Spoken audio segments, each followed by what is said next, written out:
Hello po, magandang gabi po. Payapaan po ang sumasa inyo. Ang ating pong topic tungkol po sa mga masasamang nasa, masasamang pita. Yan po ang ating topic. Napapanahon na balita ng Diyos. Tungkol po sa mga masamang pita, masamang nasa, ay pinapapatay sa atin ng Diyos yung mga ganon. Kasi po yung mga masamang pita na yan, masamang nasa, kaya nagkakaroon ng mga gera, pag-agaw ng mga lupa, mga isla. Kaya nagkakaroon po ng gera. Hanggang ngayon may gera sa Israel, sa Ukraine, sa Russia. Dito sa atin, baka magkaroon ng gera. Sana wag naman po magkaroon ng gera. Kaya ito po ang topic natin. Kaya pinapapatay sa atin ng Diyos yung mga masasamang pita, masasamang nasa. Nung araw pa, bawal na yung mga ganun yung mga masasamang nasa, pinagbabawal na po ng Diyos yun sa lumang tipan kay Moises. Ang lupa po at langit, sa Diyos po yan, siya po ang gumawa ng lupa at langit. Yung lupa, ibinigay niya ng Diyos sa mga tao para panahanan ng mga tao yung lupa. May mga ibang tao kasi mga walang alam sa aral ng Diyos, yung hindi kanila, kinukuha nila. Kaya nagkakaroon ng gera, away ang mga tao sa mga bansa. Dapat yung hindi inyo, huwag nyo kukunin, masama po yun. Yung po yung masasamang pit at masasamang nasa, yung mga bagay na kinukuha natin, di naman atin, masama po yun. Gaya ng mga teritoryo, sa mga teritoryo, yung mga hangganan, yung mga isla, mga lupa. Nagkakagulo sa mga ganun yung wala kasi mga hangganan ganun. Sa Biblia po kasi meron pong aral po rito na nag-angkin ng lupa. Meron pong aral dito ang Diyos na nag-angkin ng lupa ng hindi kanya. Inangkin niya yung lupa ng hindi kanya. Tapos, yun. Pinatay niya yung may-ari ng lupa na yun. Pinatay niya. Pinatay ni Haring Akab. Tapos, pinapatay rin naman ng Diyos yung umangkin ng lupa na yon. Kaya yung mga islat lupa, masama pong angkinin niyan pagka hindi po iyo. Kasi may binahagi na yan ng Diyos sa mga tao. Ganun po, kaya dapat yung mga masasamang pita, masasamang nasa, inaalis po natin yan. Kasi yung mga iba kasi walang alam sa aral ng Diyos. Kaya kinukuha nila yung mga bagay na hindi kanila. Masama po yun, pag hindi po inyo, kukunin nyo, masama po yun. Yung langit at lupa, sa Diyos po yan, ibigay-nigay ng Diyos yung lupa sa mga tao. Kaya pag yung mga hindi atin, wag po natin kukunin kasi may mga hangganan yun. Kaya nagkakaroon ng gera, gulo sa buong mundo, sa mga tao. Dahil kinukuha nila yung bagay na hindi kanila. Sana po wag magkagera dito sa Pilipinas. Magkasundo po ang China at Pilipinas. Paghatian na lang po yun ang dapat. Para wala pong gulo. May aral po dito sa ang Diyos na bawal mong kunin ang hindi sa'yo. Masama po yun. Sa kailangan mayroong tanda para hindi pumapasok sa teritoryo ng bawat isa. Meron din pong aral dito ang Diyos. Ganun po. Kaya ito, yung po yung aaral ko sa inyo para hindi po magkagulo yung mga tao, pati mga bansa. Kaya pinapapatay po sa atin ng Diyos yung mga masasamang pita, masasamang nasa. Yung masasamang pita at masasamang nasa, yung kinukuha po natin, yung mga bagay na hindi atin, masama po yun. Papapatay kayo ng Diyos at maiimpyerno pa kayo pag kinukuha nyo yung mga bagay na hindi inyo. Pero yung lupa, binigay na ng Diyos yan sa tao para panahanan ng tao. Ang may-ari ng langit at lupa po ang Diyos. Ibinigay niya yung lupa sa mga tao para panahanan. Ito po, basahin ko po sa inyo rito sa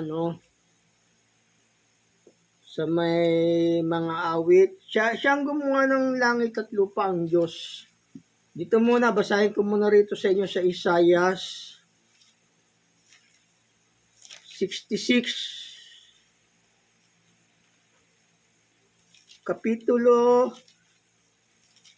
66, ang kabanatay 1-2. Siya ang may-ari ng langit at lupa. Pinibigay na ng Diyos yung lupa sa mga tao para panahanan. Ito babasahin ko sa inyo. Ganito ang sabi ng Panginoon, ang langit ay aking luklukan, at ang lupa ay aking tungtungan. Anong anyong bahay ang inyong itatayo sa akin, at anong dako ang magiging aking pahingahan? Sapagkat lahat ng mga bagay na ito ay nilikha ng aking kamay, at sa gayon nangyari ang lahat ng mga bagay na ito, sabi ng Panginoon. Ngunit ang taong ito ay titignan ko sa makatwid bagay, siyang dukha at may pagsisising loob na nanginginig sa aking salita. O siya may-ari ng langit at lupa, yung Diyos, ginawa ng kanyang mga kamay yan.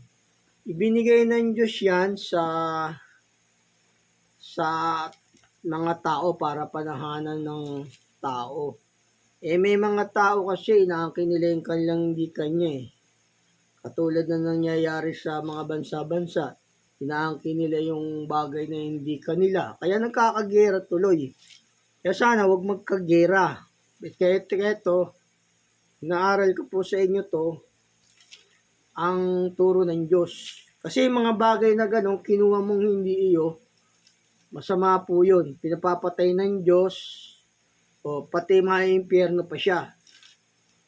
Katusuhan pa kasi, tuso yung ganun, greed.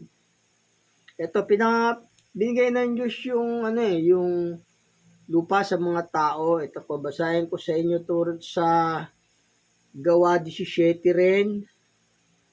Ang kabanatay 24 hanggang 26. Kasi pinigay niya ng Diyos yung lupa para sa tao, para panahanan.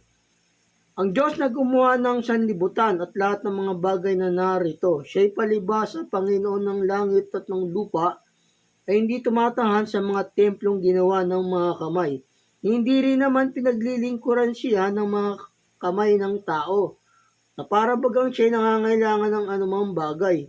Yamang siya rin ang nagbibigay sa lahat ng buhay at ng hininga at ng lahat ng mga bagay. At ginawa niya sa isa ang bawat bansa ng mga tao upang magsipanahan sa balat ng buong lupa. O yun, binigay ng Diyos yung lupa sa tao Patuloy ko po. At tinakda ang kanilang talagang ayos ng mga kapanahunan at ang hangganan ng kanilang tahanan. O yun, binigay ng Diyos yan yung lupa para sa tao. Siya may gawa niyan, kaya ito, ang aral na ito, inaayos tayo ng Diyos. Pinapapatay kasi sa atin ng Diyos yung mga masasamang pita, masasamang nasa. Ayun po yung masasamang nasa, yung mga bagay na hindi iyo, inaangkin mo, masama po yun. Ito, binigay ng Diyos yan yung kaya ang nangyayari sa atin, yung isla kinukuha, dapat yun nasa center yun, nasa gitna yung pagitan nun, para hindi nag-aangkinan, magkaroon ng tanda. Sobra-sobra kasi ginawa ng mga incheck, parang tuso si Jinping, kaya ganun. Kaya nagkakaroon ng alitan ng mga bansa, tao. Ito, basahin ko rin po sa inyo rito sa mga awit, 115, kabanatay 16. Ang mga langit ay mga langit ng Panginoon, ngunit ang lupa ay kanyang ibinigay sa mga anak ng mga tao. Binigay na ng Diyos yan yung langit at lupa sa mga tao. Yung hinati-hati niya yung Israel, nung sinakop nila yung mga bansa, ibinigay sa kanila ng Diyos yung lupa, hinati-hati nila para wala silang awayan. Naghati-hati sila sa lupa sa bayan ng Israel. Ganun po. Ito, gaya ng nababasa rito, sa may Josue pinagbibigay na yung sa kanila yung lupa para maging kanila. Binahagi yon yung kanya-kanya, dinivide-divide yun para wala silang away-away yung mga sa bansa ng Israel. Tayo po sa ating mga tao, bansa-bansa, dapat po hindi tayo nananakop ng mga bansa nila, yung lupa ng lupa. Hindi. Kaya nga nagkakagulo sa Ukraine o Russia, gusto nila makuha yung lupa. O hindi po yun tama. Bawal po sa Diyos yung pumatay. Pag pumatay po kayo, maimpyerno po kayo. Bawal na po ngayon sa panahon natin pumatay. Bawal po yun. Ito po, nung sinakop nila yung mga bansa noon, pinapatay sa kanila ng Diyos, ibinahagi yung lupa ni Josue sa mga naghati-hati sila para wala silang away-away. O ganun po, dapat may hati, may hangganan para wala pong pasok sa teritoryo ng ganun, walang away-away. Ito po yung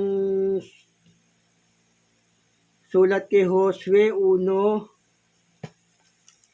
ang kapitulo 1, ang kabanata ay 1:6. Nangyari nga, pagkamatay ni Moises na lingkod ng Panginoon, ang Panginoon ay nagsalita kay Moises na anak ni Nun, na tagapangasiwa ni Moises na sinasabi, si Moises na aking lingkod ay patay na. Kaya may tumindig ka, tumawid ka sa Jordan ito, ikaw at ang buong bayang ito, hanggang sa lupain na aking ibinibigay sa kanila, sa makatwid bagay sa mga anak ni Israel. O binigyan sila ng lupa ng Diyos dito, pero hati-hati sila para hindi sila magkagulo, may hangganan po. Bawat dakong tungtungan ng talampakan ng iyong paa ay naibigay ko na sa inyo. Gaya ng sinilta ko kay Moises mula sa ilang at ang Libanong ito hanggang sa malaking ilog ng Euphrates, buong lupa ng mga Heteo at hanggang sa malaking dagat sa dakong nilulubugan ng araw ay magiging inyong hangganan o may hangganan. Wala makakatayong sino man tao sa harap mo sa lahat ng mga araw na iyong buhay. Kung paano ako'y sumakay Moises ay gayon ako sa iyo. Hindi kita iiwan ni pababayaan kita. Magpakalakas ka at magpakatapang na mabuti sapagkat iyong pamamana sa bayang ito ang lupain na aking isinumpa sa kanilang mga magulang na ibibigay sa kanila. O yun, binigyan sila ng Diyos ng lupa, yung mga angkan ni Israel, nagati-hati sila para wala silang away. Ayun po. Kaya dapat, sa Diyos po kasi yung lupa para hindi po tayo nag-aaway. Kasi nga, pinapapatay ng Diyos yung mga masamang pita, masamang nasa, o pinapapatay ng Diyos yan. Para hindi po nag-aaway yung mga bansa, yung mga tao. Hindi kasi atin, kinukuha natin, masama po yun. May impyerno po kayo nun. Hindi po kayo maliligtas. Saka pag meron kasing aral po rito, kinuha niya yung lupa ni Nabot, pinapatay siya ng Diyos, pinapatay siya. Si Akab, kinuha niya yung lupa ni Nabot. Masama po kasi yun, hindi sa'yo binigay ng Diyos, kukunin mo. Ito, sabi ng Diyos dito, yung masamang pita, pinagbabawal ng Diyos yun, pinapapatay. Dito po sa Exodo, kasi yung pag kinuha mo yung hindi iyo, pag nanakaw po yun, masama po yun. Ito po sa Exodo 20:15. Huwag kang magnanakaw, huwag mong iimbutin ang bahay na iyong kapwa, huwag mong iimbutin ang asawa ng iyong kapwa, ni ang kanyang aliping lalaki o babae, ni ang kanyang baka, ni ang kanyang asno, ni anumang bagay na iyong kapwa. O yun, huwag mong iimbutin ni anumang bagay. Sabihin, anumang bagay, kahit na lahat ng bagay, huwag mong kukunin, huwag mong pagnanasaan. Bawal po yun sa Diyos, yung pagnanasaan mo yung mga bagay na hindi iyo. Gaya ng mga incheck, pinagnasaan nila yung bagay na hindi kanila, kaya nagkakagulo yung mga tao. Ganun. Kasi sobra na nga yung ginawa nila, Bawal po yun. Pag di mo kinuha mo yung hindi iyo, masama po yun sa Diyos. Dapat yun, meron po yung hangganan, may tanda na hindi ka lalakpas doon. Lakpas-lakpas na nga sila sa mga kinukuha nilang dagat, isla. Ito po, pinapapatay sa atin ng Diyos yan, yung mga masamang pita, masamang nasa. Ngayon po, ito po sa Kolosas. Kasi meron nga ritong may lupa eh. Pag-aari ng isang tao, pinatay nila eh, ng hari. O pinapatay naman sila ng Diyos, yung kumuha ng lupa ng may lupa. O ganun. Maimpyerno pa siya noon, si Haring Akab. Kaya bawal po sa Diyos yun, yung kinukuha mo yung hindi inyo, yung hindi mo bansa, lupa mo, kukunin mo o isla mo. Masama po yun. Ito po sa Kolosas 3:5. Pinapapatay po sa atin ng Diyos yung mga ganung mga pagnanakaw, mga masamang pita, masamang nasa. Pinapapatay po yun. Dito po sa Kolosas 5, ang kabanat sa 3:5. Sa Kolosas 3, ang kabanatay 5. Patayin nga ninyo ang inyong mga sangkap ng katawang na nasa ibabaw ng lupa. Pakikiapid, karamihan, masamang pita, masamang nasa, at kasakiman na iyay pagsamba sa mga Diyos-Diyosan. O pagsamba sa Diyos-Diyosan yan eh, yung mga masamang pita, masamang nasa. Kaya pinapapatay sa atin ng Diyos yan. Yung wag mong pagnanasaan yung bagay na hindi iyo, masama po yun. Kahit na anong bagay, kahit na cellphone, kahit na damit, kahit na anong bagay, masama po yung pinanasaan natin, yung hindi atin, kinukuha natin. Kahit pera, masama po rin yun. Kukunin mo yung hindi inyo, masama rin. Basahin ko po sa inyong muli sa Kolosas, Kapitulo 3, ang kabanatay 5 hanggang 6. Patayin nga ninyo ang inyong mga sangkap ng katawang na nga sa ibabaw ng lupa. Pakiapid, karamihan, masamang pita, masamang nasa, at kasakiman na iyay pagsamba sa mga Diyos-Diyosa na dahil sa mga bagay na iyan, dumarating ang kagalitan ng Diyos sa mga anak ng pagsuway. O galit-galit po ang Diyos dyan eh, yung sumusuway sa kanyang mga utos, galit po ang Diyos dun. O, pagka ganon, hindi po maliligtas yung taong yun, maiimpyerno. Pagka ganung ginagawa ng tao, kinukuha niya yung mga bagay na hindi kanya, maimpyerno po yung ganun. Kasi po dito sa sa Biblia, may aral ang Diyos dito. Kinuha ni Haring Akab yung lupa ng may lupa, kaya pinatay niya yung may-ari, o pinapatay naman siya ng Diyos, si Haring Akab. O ganun po mangyayari sa inyo, papapatay kayo ng Diyos, tapos maiimpyerno pa kayo pag kumuha kayo ng mga bagay na hindi inyo. Ito po sa Unang Hari 20 mahaba-haba po itong istoryang to kay Akab. O, kinuha ni Akab yung lupa ni Nabot. O, kinuha niya, pinapatay niya si Nabot.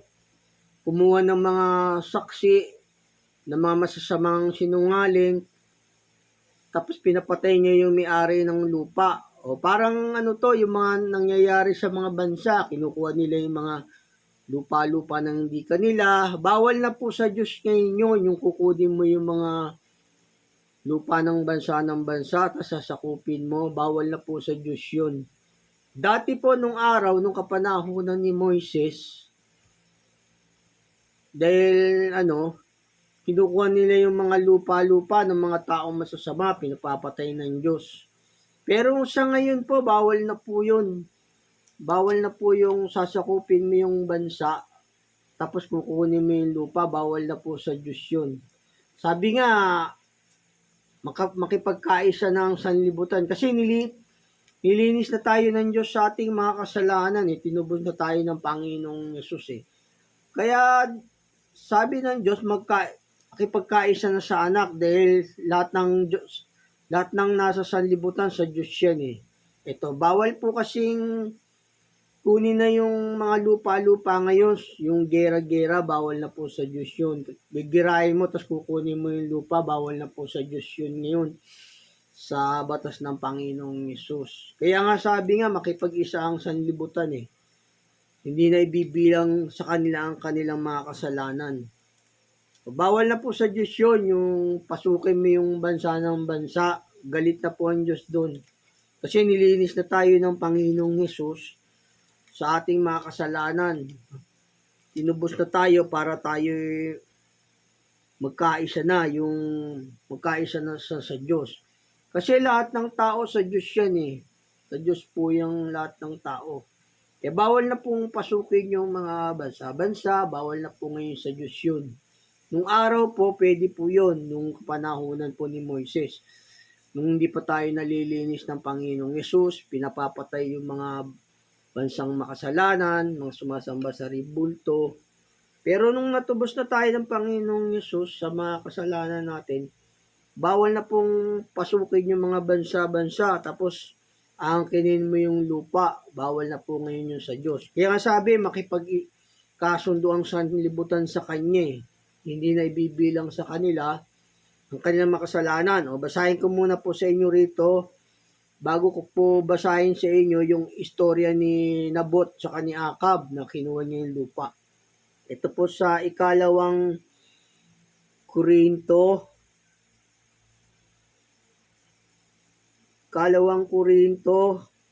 Kapitulo 5, ang kabanata ay 18. Datapwat ang lahat ng mga bagay ay pawang sa Diyos. O lahat ng mga bagay sa Diyos eh. Yung mga tao, yung mga lupa at langit, sa Diyos yan eh. Babasahin ko po sa inyong muli. Datapwat ang lahat ng mga bagay ay pawang sa Diyos. O sa Diyos po yung lahat ng mga bagay na yan eh. Kaya nga bawal na nga ngayon makipaggera, away-away, bawal na po ngayon sa Diyos yun. Yung sakupin mo yung mga bansa-bansa kasi nalinis na po tayo ng Panginoong Yesus. Kaya makipagkaisa na nga ang sanlibutan eh sa Panginoong Yesus eh. Bawal na po yun, pinapapatay na po ng Diyos sa atin yung mga masamang pita, masamang nasa. O basahin ko po sa inyo muli tapos papatuloy ko. Tatapat ang lahat ng mga bagay ay pawang sa Diyos, na pinakapagkasundo tayo sa Kanya rin, sa pamamagitan ni Kristo. At ibinigay sa amin ang ministeryo sa pagkakasundo, sa makatwid bagay na ang Diyos kay Kristo ay pinakipagkasundo ang sanlibutan sa Kanya rin. O pinagpagkasundo ng sanlibutan sa Kanya kasi nga, natubos na tayo ng Panginoong Yesus kay nalinis na tayo kaya bawal na po kunin yung mga bansa ng mga bansa. O, patuloy ko po. Hindi binibilang sa kanila ang kanilang mga kasalanan at pinagkatiwala sa amin ang salita ng pagkakasundo. O yun, makipagkasundo tayo sa Diyos. O, makakasundo po natin ang Diyos kung sumusunod po tayo sa kanyang utos. Ganun po yun. Kasi dito yung sa lumang tipan kasi, meron pong nagnakaw din ng lupa. Inangkin niya yung hindi kanya o pinapatay yung may-ari, sinabot. Pinapatay ng hari. Si Akab, pinapatay niya sinabot. O pinapatay rin naman siya ng Diyos, si Haring Akab. Dahil kasi inangkin niya yung lupa ng may lupa. O tapos, hari yun si Haring Akab. O, pinapatay siya ng Diyos. O, kasi inangkin niya yung hindi kanya eh. Bawal na nga. Noon pa man kasi bawal na yan sa Diyos eh. Yung angkinin mo yung lupa na may lupa. Mahaba po tong istoryang to. Babasahin ko po sa inyo. Hari po to. Siya yung hari. Si Haring Akab sa Israel. Tapos merong lupa malapit sa kanyang karian o may ibang may-ari. Tapos, hindi pumayag yung may-ari na ibenta sa kanya o pinapatay niya naman. O, ganun po. Ito, basahin ko po sa inyo rito sa Pero pinapatay rin siya ng Diyos kasi bawal po sa Diyos yun. Yung kukunin mo yung lupa ng may lupa. Gaya na nangyayari ngayon dito sa China at Pilipinas. O kinukuha yung mga islang di kanya o sa Ukraine din, ganun, kaya nagkakagira. Bawal po sa Diyos yun. Ito, basahin ko po sa inyo rito. Mahaba-haba po to. Sa unang hari, 21. Patuloy. At nangyari, pagkatapos ng mga bagay na ito na sinabot, na Jezreelita ay mayroon isang ubasan na sa Jezreel na malapit sa bahay ni Akab na hari ng Samaria. At sinita ni Akab kay Nabot na sinabi, ibigay mo sa akin ang iyong ubasan upang aking tangkilikin na halamang pananim sapagkat malapit sa aking bahay at ipapalit sa iyo na kalilinion ng isang mainam na ubasan kaysa roon. O kung inakala mong mabuti, aking ibibigay sa iyo ang halaga niyon na salapi. At sinabi ni Nabot kay Akab, huwag itulot ang Panginoon sa akin na aking ibigay ang mana sa aking mga magulang sa iyo. At pumasok si Akab sa kanyang bahay at yamot lunos dahil sa salita ni Nabot na Jezreelitans sa kanya sapagkat kanyang sinabi, hindi ko ibibigay sa iyo ang mana sa aking mga magulang. Siya'y naiga sa kanyang higaan at ipinihit ang kanyang muka at ayaw kumain ng tinapay. Ngunit si Jezebel na kanyang asawa ay naparoon sa kanya at nagsabi sa kanya, bakit ang iyong diwa ay totoong malungkot na hindi ka kumakain ng tinapay? At sinabi niya sa kanya, sapagkat nagsalita ako kay Nabot na Jezreelita at nagsabi sa kanya, ibigay mo sa akin ang iyong ubasan sa halagang salapi o kung hindi, kung iyong minambuti, papalitan ko sa iyo ng ibang ubasan. At siya'y sumagot, hindi ko ibibigay sa iyo ang aking ubasan. At sinabi ni Jezebel na kanyang asawa sa kanya, ikaw baga ngayon ang namamahala sa kaharian ng Israel? Ikaw ay bumangon at kumain ng tinapay. At pasahin mo ang iyong puso, aking ibibigay sa iyo ang ubasan ni Nabot na Jezreelita. Sa gayon, sumulat siya ng mga sulat sa pangalan ni Akab at pinagtatakan ng kanyang tatak. At pinadala ang mga sulat sa mga matatanda at mga maginoo na nga sa kanyang bayan at nagsisitang kasama ni Nabot. At kanya isinulat sa mga sulat na sinasabi, magtanyag kaya ng isang ayuno at ilagay ninyo si Nabot sa pangulo na kasamahan ng bayan.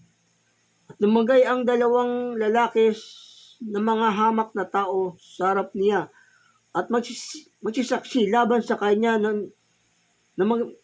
magsipagsabi, ikaw ay namumusong sa Diyos at sa hari. At ilabas nga siya at tatulan siya upang siya'y mamatay. O yun, pinapatay.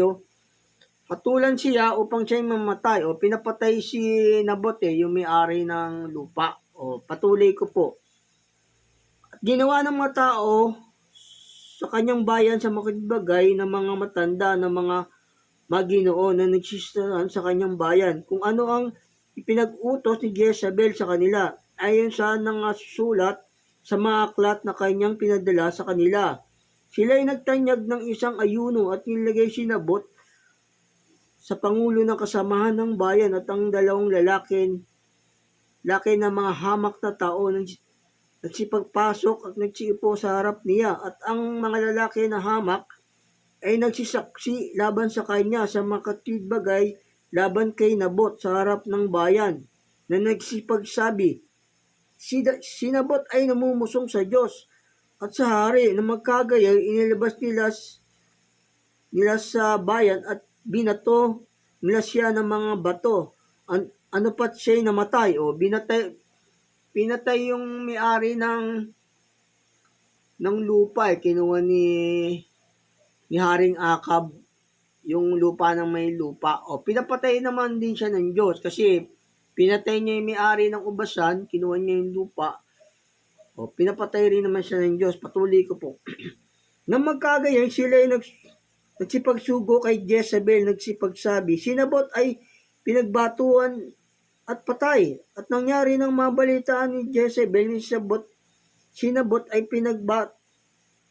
pinagbatuhanan at patay, na sinabi ni Jezebel kay Akab, ikaw ay bumangon, ariin mo ang ubasan ni Nabot na Jezreelita na kanyang ipinagkait na ibigay sa iyo sa halaga ng salapi.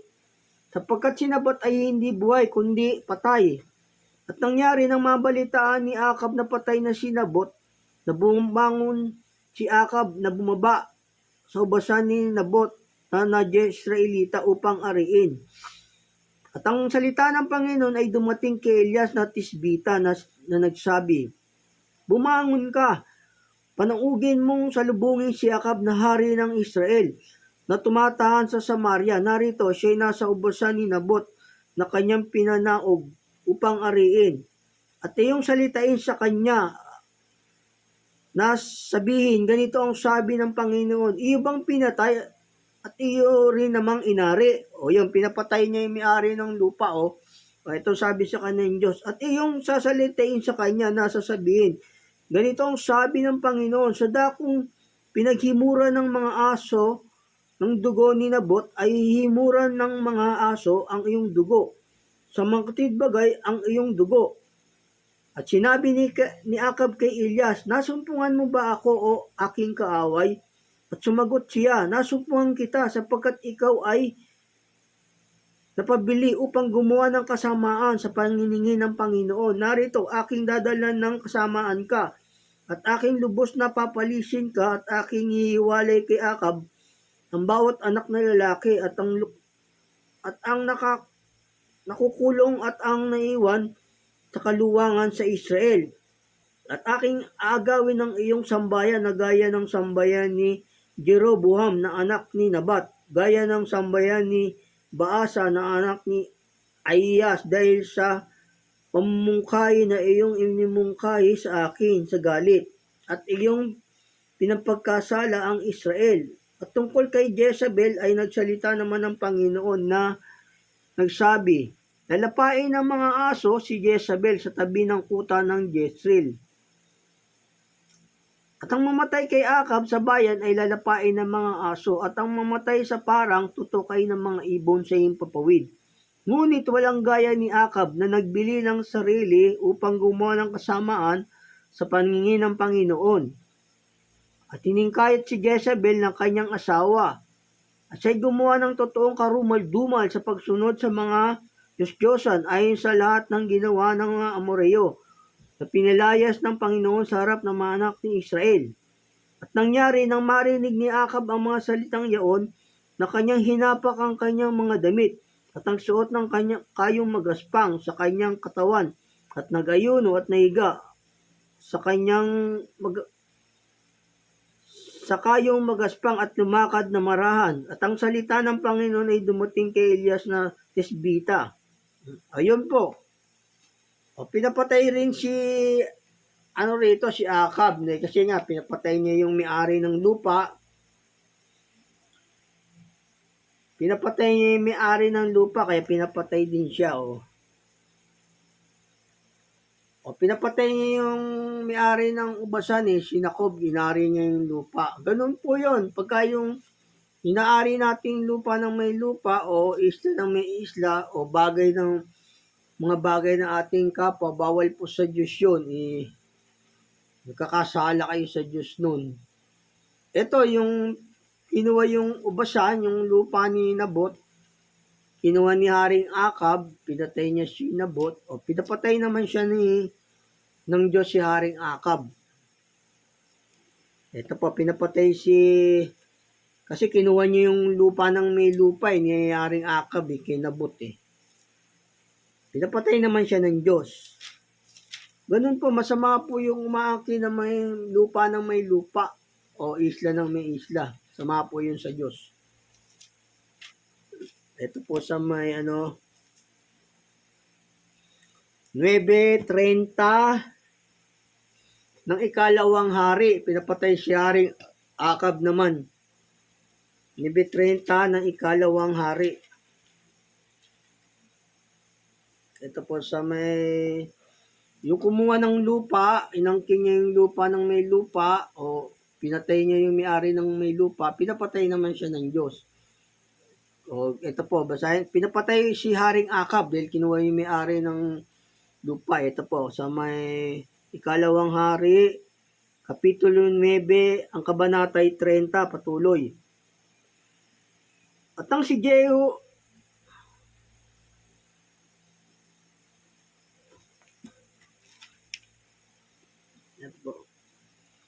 at ang si Jehu ay dumating sa Jezreel. Nabalitaan ni Jezebel at kanyang kinulayan ng kanyang mga mata at ginayakan ng kanyang ulo at dumungaw sa dungawan. At samantalang si Jehu ay pumapasok sa pintuang bayan, kanyang sinabi, kapayapaan ba ikaw, Simri, ikaw na mamamatay sa iyong Panginoon?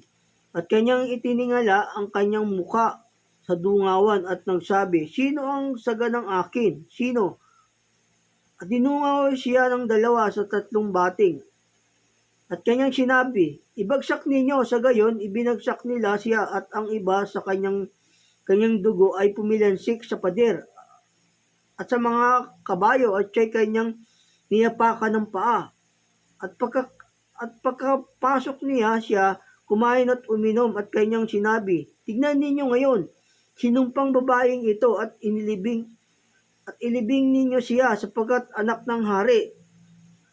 At siya'y nagsiyaon upang ilibing siya, ngunit wala na silang masumpungan sa kanya, kundi ang bungo at ang paa at ang mga palad ng kanyang mga kamay. Kaya't sila'y nagsibalik at sinaysay sa kanya. At kanyang sinabi, ito ang salita ng Panginoon na kanyang sinilita sa pamamagitan ng kanyang lingkod na si Elias na Tisbita, na sinasabi, sa bahagi ng Jezreel, kakanin ng mga aso ang laman ni Jezebel. Tambangkay ni Jezebel ay magiging gaya ng dumi na itinapon sa ibabaw ng bukid sa bahagi ng Jezreel na ano pat hindi nila sasabing ito'y si Jezebel. O yan, pinapatay yung asawa ni Akab at saka si Akab din pinatay. O ito po. Pinatay din yung mag-asawa kasi nga hindi kanila yun eh, kinukuha nila. Ito po, pinapatay si Akab dito. Yung asawa po yun ni Akab, si Jezebel, pinapatay din ng Diyos kasi magkasabot silang mag-asawa eh sa pag-aangkin ng lupa ni Nabot. Ito po yung istorya ni Akab naman sa 22:29 ng unang hari. 22:29 ng unang hari, napatay rin si Haring Akab. Pinana siya nung nagbaka sakali eh. Ito po sa unang hari 22, ang kabanatay 29. Sa gayon ng hari ng Israel, na si Josaphat na hari sa Huda ay nagsiahon sa Ramot Galaad. At sinabi ng hari sa Israel kay Josaphat, ako'y nagpapakunwaring iba at paroroon sa pagbabaka, ngunit ikaw ay magsuot ng iyong mga balabal, hari. At ang hari ng Israel ay nagpakunwaring iba at aparoon sa pagbabaka. At ang hari nga ng Syria ay nagputos ng 32 punong kawal na kanyang mga karo na nagsasabi, huwag kayong magsilaban kahit sa maliit o sa malaki man, liban lamang sa hari sa Israel. At nangyari nang makita ng mga punong kawal ng mga karo ni Josaphat na kanilang sinabi, walang pagsalang hari sa Israel, at sila'y nagsibalik upang magsilaban sa kanya, at si Josaphat ay humiyaw. At nangyari nang makita ng mga punong kawal ng mga karo na hindi siya hari sa Israel, na sila'y humiwalay ng paghabol sa kanya. At hinilagpos ng isang lalaki ang kanyang pana sa baka sakali at tinamaan ng hari sa Israel. O yun o, napana si Akab ng isang sa pagbabaka. Patuloy ko po. Sa pagitan ng mga pagkakasumpong ng sakbat, kaya't kanyang sinabi sa nagpapatakbo ng kanyang karo. Ipihit mo ang iyong kamay at tiwalay mo ako sa hukbo sapagkat ako'y nasugatan ng malubha. At ang pagbabaka ay lumala ng araw na iyon at ang hari ay natigil sa kanyang karo sa harap ng taga-Syria at namatay sa kinahapunan at ang dugo ay bumulwak sa sugat sa pinakaloob ng karo. At nagkaroon ng hihiyawan sa buong hukbo na may paglubog ng araw na nagsasabi, bawat lalaki sa kanyang bayan at bawat lalaki sa kanyang lupain. Sa gayon namatay ang hari at dinala sa Samaria.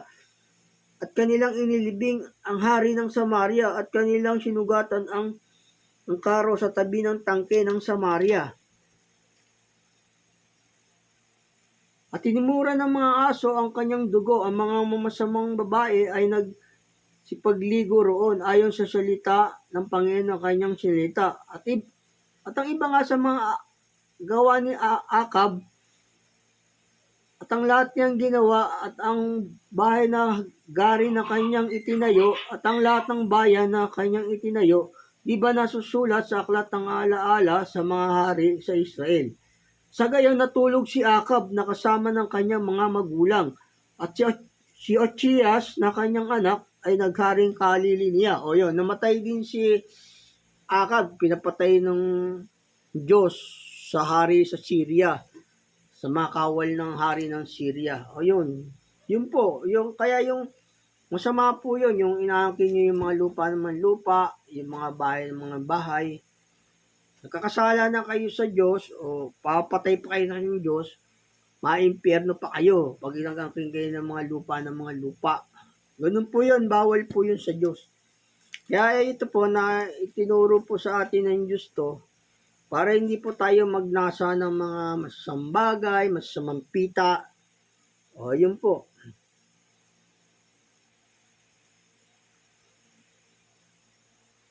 Ito pong dapat na mangyari sa bansang Pilipinas at saka sa China.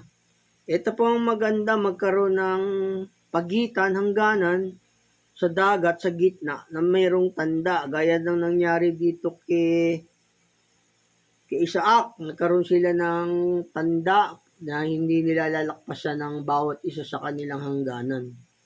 Ito po yung sa may... Nagkaroon kasi sila ng lupa yung si Isaac at saka si Laban. Nagkaroon sila ng hangganan ng tanda para wag silang maglagpasan, magkuha na ng lupa ng may lupa. Ito to, magandang aral po to para yung mga may-ari ng lupa hindi naglalagpasan sa pag-aangkin sa bawat sa kanila, sa kanilang pag-aari. Nagkaroon sila ng rito ng tanda na hindi niya lalagpas kukunin yung lupa ng kanya, saka hindi niya kukunin yung lupa ni Isaac, hindi niya kukunin yung lupa ni Laban. Nagkaroon sila ng tanda to. Ito, maganda po to. Ito maganda po sa mga may lupa, mayroong dagat na bahagi, may mga tanda para hindi nagkakakuha na ng mga lupa o dagat man o isla man. Ito, maganda po tong aral na to. Dito po sa Henesis 43. O, ito po. Ito, may lupa po tong si Isaac. Nagkaroon sila ng tipan. May lupa po tong si Jacob at saka si Laban. Nagkaroon sila ng tanda rito para wag silang mag-agawan sa lupa. Nagkaroon sila ng tanda. O yun, nagkaroon sila ng tanda para wala silang gulo. Ito po ang maganda sa bansang nag-aagawan ng teritoryo, may tanda para hindi po sila naglalampasan. Ito po ang magandang aral po ng Diyos para kung sino may isla o may lupa, may hangganan, may tanda para hindi po nag-aagawan ng teritoryo o nagkukuha na ng lupa. May tanda sila rito, gaya rito.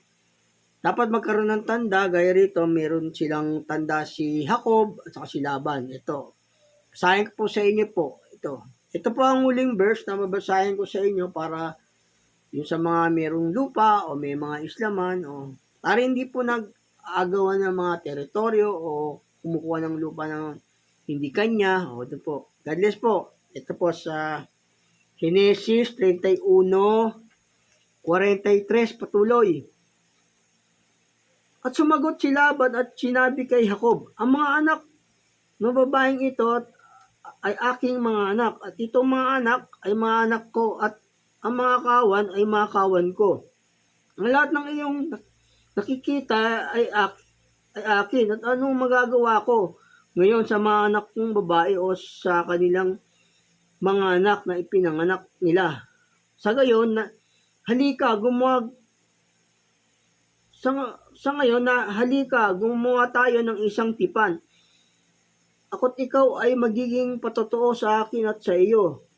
At kumuha si Jacob ng isang bato at itinindig na pinakaalaala at sinabi ni Jacob sa kanyang mga kapatid, manguha kayo ng mga bato at kumuha sila ng mga bato at kanilang ginawang isang bunton. At sila ay nagsikain doon sa malapit sa bunton at pinangalanan ni Laban na Tiersahuda Duta, datapwat pinangalan ni Jacob na Galaad. At sinabi ni Laban, ang buntong ito ay saksi sa akin at sa iyo ngayon, kaya't ang pangalang niya tinawag ay Galaad at Mispa, sapagkat kanyang sinabi, bantayan ng Panginoon ako at ikaw. Pag nagkakaiwalay tayo, kung pahirapan mo ang aking mga anak o kung mag-asawa ka sa iba, bukod sa aking mga anak ay wala tayong ibang kasama. Tignan mo, ang Diyos ay saksi sa akin at sa iyo. At sinabi ni Laban kay Jacob, narito ang buntong ito at ang batong pinakaalaalang ito na aking inilagay sa gitna natin. O nasa gitna yung tanda nila yung bunto ng bato para wag silang mag-agawan ng lupa. Ayan, nagkaroon sila ng tanda, nagkumuha sila ng maraming bato para hindi lang lakpasan yung pag-aari ni Laban sa kanila Jacob. Kumuha sila ng tanda. Saksi ang Diyos sa kanila. Ito pa maganda sa mga merong teritoryo, merong mga tanda o ganun para hindi nag-aaway o nagkakagulo. Ito, patuloy ko po ang pagbabasa. Basahin ko po muli sa inyo. Kung pahirapan mo ang aking mga anak o kung mag-asawa ka sa iba bukod sa aking mga anak, wala tayong ibang kasama. Tignan mo, ang Diyos ay saksi sa akin at sa iyo. At sinabi ni Laban kay Jacob, narito ang bunton na ito at ang batong pinakaalaalang ito na aking inilagay sa gitna natin. Maging saksi ang buntong ito at saksi ang batong ito na hindi mo lalagpasan ang buntong ito at ito sa dako mo at hindi mo lalakpasan ang buntong ito at ang batong pinakaalalang ito na ito sa pagpakahamak sa amin. Ang Diyos ni Abraham at ang Diyos ni Nacor, ang Diyos ng ama nila ay siyang humatol sa atin. At si Jacob ay sumumpa ayon sa katakutan ng kanyang amang si Isaac. At nagandog si Jacob ng hain sa bundok at tinawag ang kanyang mga kapatid upang magsikain ng tinapay at sila'y nagsikain ng tinapay at sila'y nagparaan ng buong gabi sa bundok. At bumangon maaga sa kinaumagahan si Laban at tinagka ng kanyang mga anak na lalaki at babae. At pinagbabasbasan at yumaon at umuwi si Laban. O yon, nagkaroon sila ng bunton, tanda, para hindi sila nag-aagawan ng teritoryo nila. Yun po ang dapat sa mga bansa o mga may-ari ng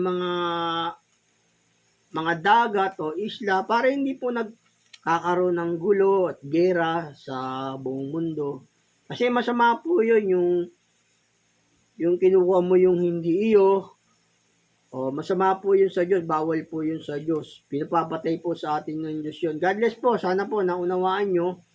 Dapat ang mga may lupa o may mga bansa-bansa, meron niyang mga tanda para hindi naglalakpasan sa kanilang mga teritoryo. Yun po yung aral natin, yung dapat may mga tanda sa mga yung mga masasamang pita, yan pong aral natin na natapos, na tinuro sa atin ng Diyos para tanggalin natin ang mga masasamang pita, magkaroon ng mga tanda yung mga bansa at saka mga isla para hindi angkinin ng mga kapwa nila bansa. God bless po. At saka masama po sa Diyos yun, yung inaangkin mo hindi iyo.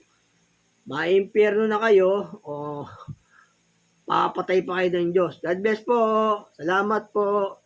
Sa pangalan po ng ating Panginoong Yesus. God bless.